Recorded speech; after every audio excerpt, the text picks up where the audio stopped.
문재인 대통령이 오늘 김호수 법무부 차관과 이성윤 검찰국장을 청와대로 불러서 면담했습니다. 대통령이 부처 국장까지 불러서 면담한 것 자체가 상당히 이례적이어서 일단 그 배경에 관심이 갑니다. 청와대를 연결해서 자세한 내용을 좀 알아보겠습니다. 심수미 기자가 연결돼 있습니다. 먼저 문 대통령이 어떤 얘기를 했는지 구체적으로 공개가 됐죠? 네, 큰 틀은 검찰 개혁입니다. 구체적으로 두 가지인데요.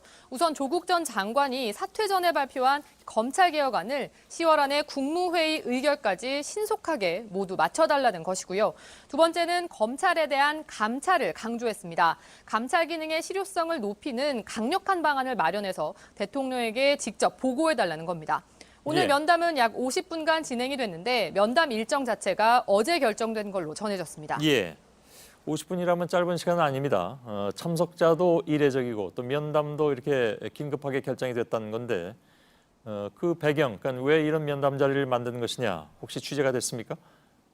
네, 조국 장관이 사퇴하면서 생길 수 있는 법무부의 내부 혼란을 최소화하려는 의도로 풀이됩니다. 기본적인 검증 과정을 감안하면 후임 장관이 임명되기까지 최소 2, 3주의 공백이 불가피한데요. 자칫 법무부가 추진하는 이 검찰개혁 작업에 동력을 잃지 않도록 대통령이 직접 챙긴다는 점을 대내외에 알리는 겁니다. 문 대통령의 말을 직접 들어보시겠습니다. 지금 이제 검찰개혁은 아주 시급한 과제가 되었습니다. 장관 부재라는 그런 느낌이 들지 않을 정도로 그 역할을 좀 다해 주시기를 당부를 드립니다. 장관을 새로 임명하더라도 여러 가지 또 절차가 있기 때문에 청문회라든가 아무래도 시간이 오래 걸리고 그 공백 기간을 염려한 것이 아닌가 하는 생각은 당연히 들 수 있습니다. 그런데도 검찰국장까지 청와대로 부른 것은 처음 있는 일인 것 같습니다. 이유가 따로 있을까요? 네, 청와대 관계자는 검찰의 예산, 인사, 그리고 감찰 등을 모두 검찰국장이 지휘하기 때문에 검찰개혁에 있어서 핵심적인 인물이라고 설명했습니다. 일각에서 고검장 등 공석인 검찰 인사가 조기에 집행되는 것 아니냐는 관측도 나왔는데요. 오늘 면담에서 구체적인 인사 관련 논의는 전혀 없었다고 한 참석자는 전했습니다. 다만 김호수 법무차관이 형사부와 공판부 강화 방안과 또 외부 기관에 파견돼 있는 검사를 복귀시키는 등의 계획을 대통령에게 보고했고, 이를 들은 문 대통령은 묵묵히 일하는 일선 검사들에게 정당한 보상이 이루어지는 공평한 인사를 해달라고 당부했다고 전해집니다. 야권에서는 검찰에 대한 감찰 강화가 윤석열 검찰총장에 대한 견제가 아니냐 하는 말도 나오는데 이에 대해서 청와대는 뭐라고 얘기를 했습니까? 네, 청와대 관계자는 기존의 감찰 시스템이 제 역할을 하지 못했기 때문에 그것을 정상화시키자는 차원이라고 말했습니다. 이는 곧 국민들에게 검찰이 신뢰받는 길이기도 하다는 겁니다. 오늘 문재인 대통령은 부마 항쟁 40주년 기념식에서 모든 권력기관은 조직 자체가 아닌 국민을 위해서 존재한다 이런 말을 했는데요.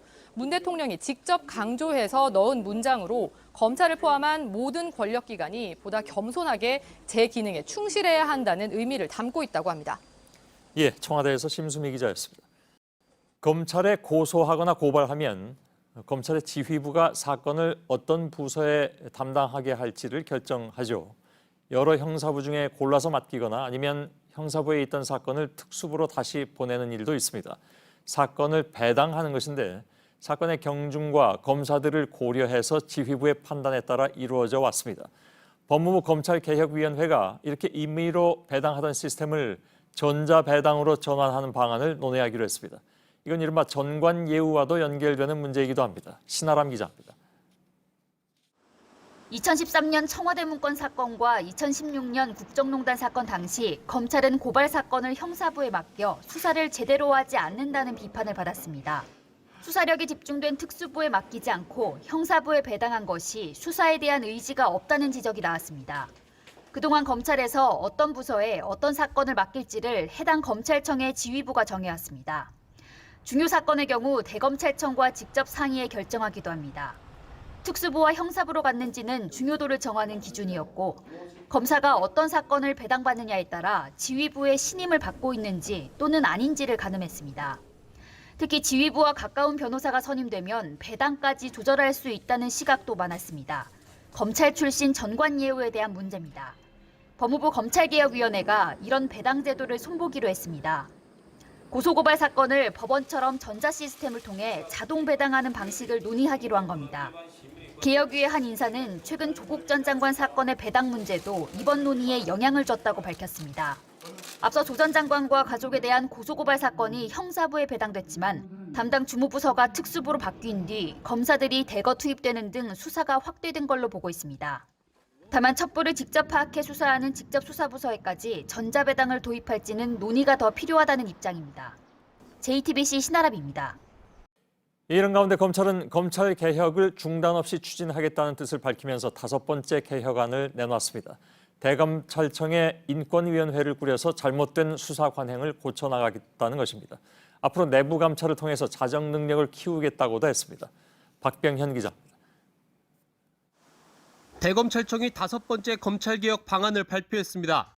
지난 10일에 이어 6일 만입니다. 발표한 내용엔 대검찰청의 외부 인사들로 꾸려진 인권위원회를 만들겠다는 내용이 담겼습니다.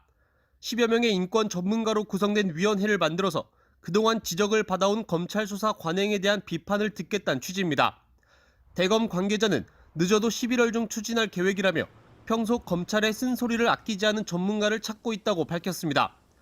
검찰이 또다시 개혁에 대한 강한 의지를 밝힌 건 일부에서 보내는 의심을 줄이기 위한 것으로 풀이됩니다. 조국 전 장관 가족을 둘러싼 수사가 검찰이 개혁을 막기 위해 하는 것 아니냐는 비판이 있는 것도 사실입니다.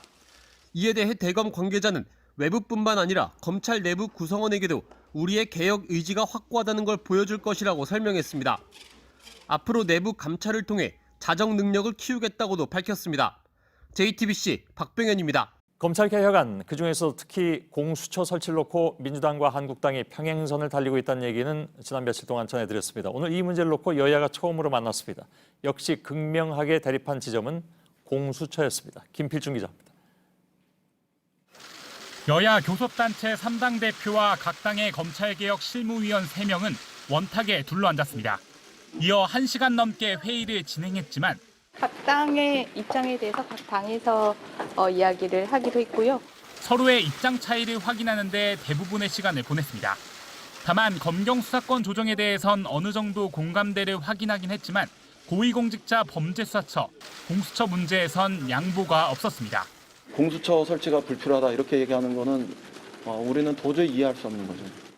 검찰 그리고 사찰기구인 공수처에 대해서는 공유하기 어렵습니다. 공수처는 결국 특별검찰이 되고 만다는 말씀을 드립니다. 이달 안에 법안을 통과시켜야 한다는 민주당과 20대 국회에선 통과시킬 수 없다는 한국당의 주장은 달라지지 않았습니다. 캐스팅 보트를 쥔 바른미래당은 유보적인 입장을 밝혔습니다. 여전히 공수처 부분에 대해서는 약간 좀 생각들이 이견들이 있습니다. 설치에 대한 필요성에 대해서 하냐 마냐의 부분들이 여전히 남아있는 거고. 다만 다음 주부터 각 당의 검찰개혁 실무위원들이 공수처를 포함한 세부적인 내용을 논의하기로 한 만큼 앞으로 논의 과정에 따라 협상의 여지도 남아있습니다. JTBC 김필주입니다. 예, 향후에 가장 첨예하게 맞붙는 지점 역시 공수처 법안이죠. 여야에서 각각 한 가지씩 2개의 안이 패스트트랙에 올라가 있는데 뭐가 결정적으로 다른 것인지 또 표결한다면 언제일지 등에 모두 지금 관심이 모아지고 있습니다. 정정문 기자와 짧게나마 좀 짚어보도록 하겠습니다. 언제부터 표결이 일단 가능합니까? 네, 일단 여당인 더불어민주당은 10월 29일부터 본회의에서 표결이 가능하다 이렇게 주장을 하고 있습니다. 예. 공수처 법안이 법사위 소관 법안이니만큼 따로 법사위 논의가 필요가 없다는 입장입니다. 바른미래당은 셈법이 약간 다릅니다. 12월 3일부터 가능하다는 입장입니다. 공수처 법안이 법사위로 넘어온 9월 이후로 따로 90일을 더 거쳐야 한다는 계산입니다. 예. 반면 한국당은 아예 이번에 처리를 하지 말자. 다음 국회, 그러니까 21대 국회로 넘겨야 한다 이렇게 주장을 하고 있습니다. 예. 법 해석 차이 모양인데 그러면 언제 가능성이 제일 큽니까? 네, 나머지 정당들의 입장도 중요합니다. 예. 캐스팅 보트를 지은 대한신당이 선거제 개편과 같이 본회의에서 처리하자는 입장이어서 12월 초에 올라갈 가능성이 가장 큽니다. 예. 전문가들도 연내 처리엔 문제가 없다는 입장을 문희상 국회의장에게 전달했다고 합니다. 예. 이 공수처법이라는 게 지금 그 패스트트랙으로 2개가 올라가 있잖아요. 그러니까 백혜련 의원 안과 권은희 의원 안, 여야가 각각 하나씩 올라가 있는 건데 결정적인 차이점은 뭐라고 봐야 됩니까? 네, 그렇습니다. 민주당 백혜련 의원안 그리고 바른미래당 권은희 의원안입니다. 크게 보면 차이 두 가지입니다. 백혜련 의원안은 공수처가 바로 수사하고 또 기소를 할 수 있게 돼 있는데 권은희 의원안을 보면 기소를 하기 위해서는 심의위원회를 거치도록 돼 있습니다. 공수처를 견제하는 장치인 겁니다. 예. 또 공수처장을 임명할 때도 백혜련 의원안에 따르면 대통령이 지명하면 인사청문회를 거쳐서 임명할 수 있지만 권은희 의원안은 여기에 국회의 동의를 추가했습니다. 예. 공수처가 대통령 직속의 또 다른 권력기관이 되는 것을 막자는 취지입니다. 예. 그러면 현재 가능성이 높은 쪽은 어느 쪽입니까? 네, 여야가 일단 계속 논의를 할 예정입니다. 하지만 합의가 안 될 경우 본회의에서 두 개 안이 다 표결에 붙여질 수도 있습니다. 예. 공수처장을 대통령이 제약 없이 임명하면 또 다른 권력기관이 될 수 있다는 우려가 야당은 물론이고 여권 내에서도 나오고 있어서 권은희 의원안이 조율을 거쳐서 채택이 될 가능성도 있습니다. 예. 제일 중요한 건 이제 본회의 표결인데 상정하면 통과는 됩니까? 네, 일단 한국당은 아예 반대를 하고 있지만 다른 당은 선거법 개정안과 함께 처리를 한다면 긍정적인 입장입니다. 예. 민주당과 대한신당 그리고 정의당, 민평당과 여권 성향의 무소속 의원들만 해도 150석이 넘습니다. 과반이 넘죠. 예. 그리고 바른미래당도 찬성을 하면 보다 확실해집니다. 예, 알겠습니다. 정정문 기자였습니다.